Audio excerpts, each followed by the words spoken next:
job market is cooked. In today's volatile economy, the job market is more unpredictable than ever. With rising unemployment and the looming threat of recession, many are struggling to navigate their career paths.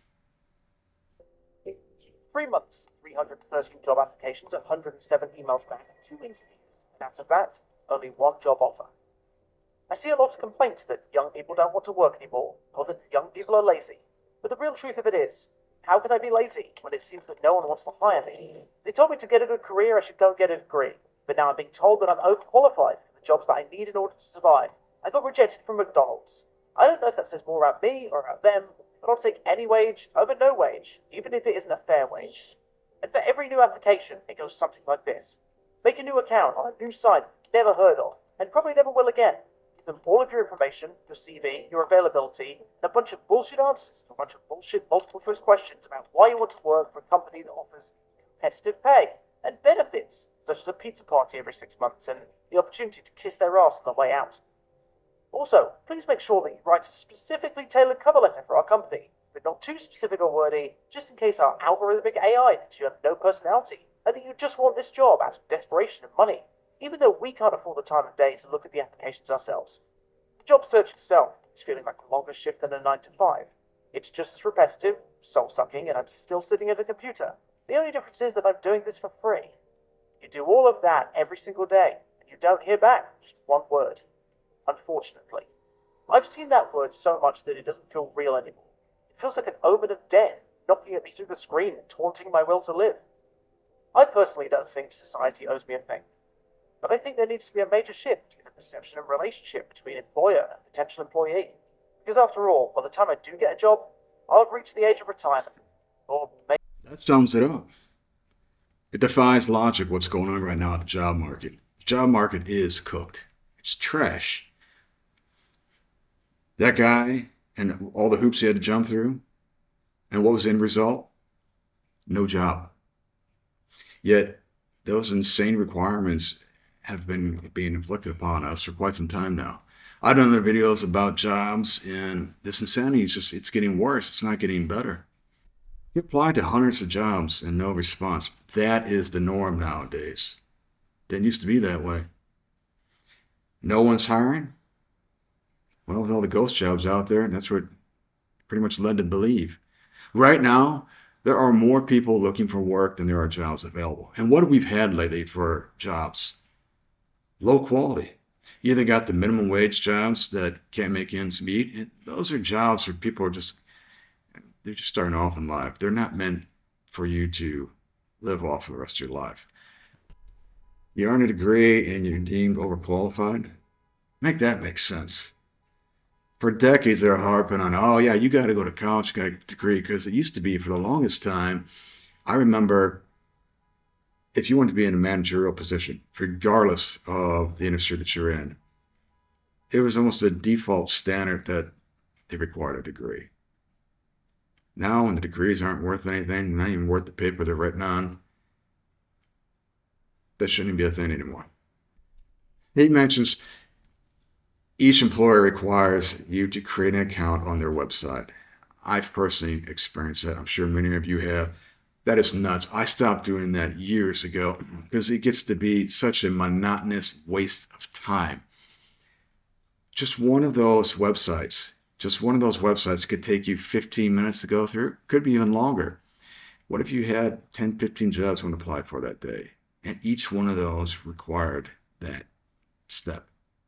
Huge waste of time. It typically doesn't get you anywhere. I know some people are adamant about, okay, you go there, you apply directly to the job, you try to cut out the middleman and go straight to the website of the employer and try that. It's worth a shot. But the way things are now, you have to apply to hundreds of jobs in hopes of getting just a few bites. And that's if you get a few bites. And the bites are just a response. It doesn't mean an interview. So what's your time worth? Plenty of comments here. I got rejected from a job with no experience needed because I have no experience. There we go. There's the bizarre world that we're living in right now. The most advice I've got is to walk around with my CV and hand it out to local shops. Every time I did that, I'd be directed to apply online. Yes, because you're taking an old school method and trying to apply it to today's bizarre world, and that's not going to fly. God forbid you have any one-on-one social interaction with someone who actually works there. No, no, that makes too much sense nowadays. I saw a random grocery shop asking for a bachelor's degree for a cashier. You gotta be kidding me. Yeah, a bachelor's degree. Now I know today's degrees aren't worth what they used to be. So lots of times people with degrees, they're not educated. Lots of times they don't even know more than the average guy walking down the street and never went to school. But for a grocery store to require a bachelor's degree for cashier, that's ridiculous. But what are they worried about anyway? Because we all know that the self-checkout is going to take that person's job. They will list an entry-level job with a minimum wage, but you click the listing and they want years of experience and list all those responsibilities that are well beyond entry level. Yeah, I recently posted a video about entry-level jobs requiring experience. That's a whole nother topic. And once again, make that make sense. Entry-level job, but do you got 3 years experience doing it? The worst part is the longer you're going through this, the bigger the gap on your resume. Yeah. And then they're going to use that against you. And nowadays, with the job market being cooked, they shouldn't hold it against you. If they have any inkling of what's going on in the real world, they understand that if you're unemployed for 6 months to a year, that's absolutely normal now. It's pathetic, but it's what everyone's going through. That's just the way it is. So you're struggling to find a job and you're happy that, oh, you finally landed an interview. And the first thing is going to be, hey, can you explain the 6 months on your gap on your resume here? Well, if they live in the real world, they already know the answer. You're unemployed. You're looking for a job. What are you supposed to put down? You want to lie? Because that may be the next step for a lot of us out there. And that usually doesn't end well. If you have a job, hold on to it for dear life. We are in the worst labor market in the United States right now since 2009, excluding March and April of 2020. Companies are not hiring. Job listings are getting taken off the table. Companies are guiding that their profit margins are going down and they must protect their profits by laying people off. Hold on to your job. It's about to get rocky.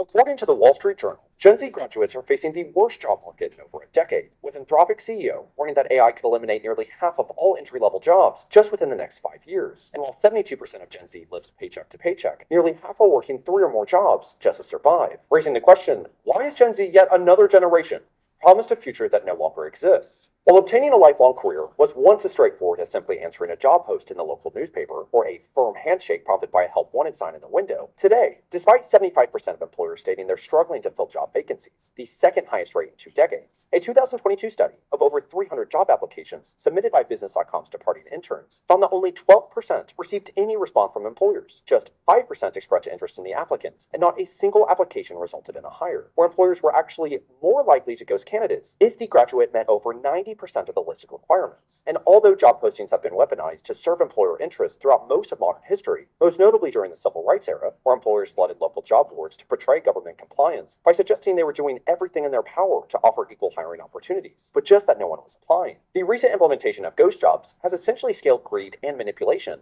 into a fully normalized and institutionally accepted hiring practice. Where in a recent survey by My Perfect Resume, 81% of recruiters admitted their organization had posted fake job listings, with 21% acknowledging that half their listings had no intention of resulting in a hire. And while some ghost jobs are simply the result of outdated, forgotten postings, many are deliberately created as a strategic tool to generate billions of dollars in hidden profits. Or journalist Bob Sullivan notes that every week, data from 75% of Fortune 500 companies, 85% of the federal workforce, and countless institutions flows into these databases, tracking everything from social security numbers and salaries to healthcare coverage and job tenure, with companies like Facebook, Amazon, Oracle, AT&T, and Microsoft feeding data into these systems. They're posting fake jobs. They have no intention of filling many of these jobs. They're wasting your time. That's how little they think of you nowadays. Comments. At this point, I'm just going to walk into any random office and get on my knees and beg. I'm sure there's enough desperate people out there that are contemplating the same thing. And they look at me like, oh, your degree is in neuroscience? Why do you want to stock shelves? Really? Because you can't find any work. It's called being desperate. These people are willing to work, and they've humbled themselves to take a much lower paid job that many times they consider these minimum wage jobs as beneath them, especially if you have some neuroscience, rocket science degree, and you're highly educated, and then you're going to try to stock shelves. They know you're there because you need money. They shouldn't ask that question, but hey, you can't let a good opportunity to stick it to a desperate candidate. Now, that's their mentality. Just finished up my master's and I'm still struggling to find a job. The job market is so bad right now. I feel like the jobs I apply for aren't even real. You think?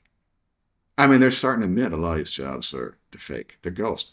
They leave it open for different reasons, data harvesting. They want to look like their company's growing, blah, blah, blah, blah, blah. It's all about the employer and well intentions for themselves. That's it. Not about you. You're just a number and a number that they don't even remember. They forget you. You're a forgettable number. That's it. You're not a human being. Everyone, especially recruiters, knew the job market was slowing down 2 years ago, but the fake numbers kept it afloat. Yeah, government jobs were the only ones hiring. Yeah, the jobs numbers have been fake for years now. I mean, last year, Biden administration, they had to correct 1 million jobs. They didn't exist. So what they do is all throughout the year they have these numbers to prop up the economy, making look the job market is stronger than it really is. They prop up with fake numbers. They always have to go back and correct the number, the adjustment, and it's usually down, not up. Less jobs actually created than more. And what were the jobs created in the past few years? Predominantly government jobs. That's not helping us. We need real career, high paying jobs. We don't need a bunch of jobs that pay minimum wage. That's not going to get us out of this hole. If you enjoy my content, I'd appreciate it if you would share, like, subscribe, and leave a comment. What's going on in your neck of the woods? Are you going through this misery with many of us out there? No job, dealing with this craziness? Share your thoughts. I'll see you in the next round.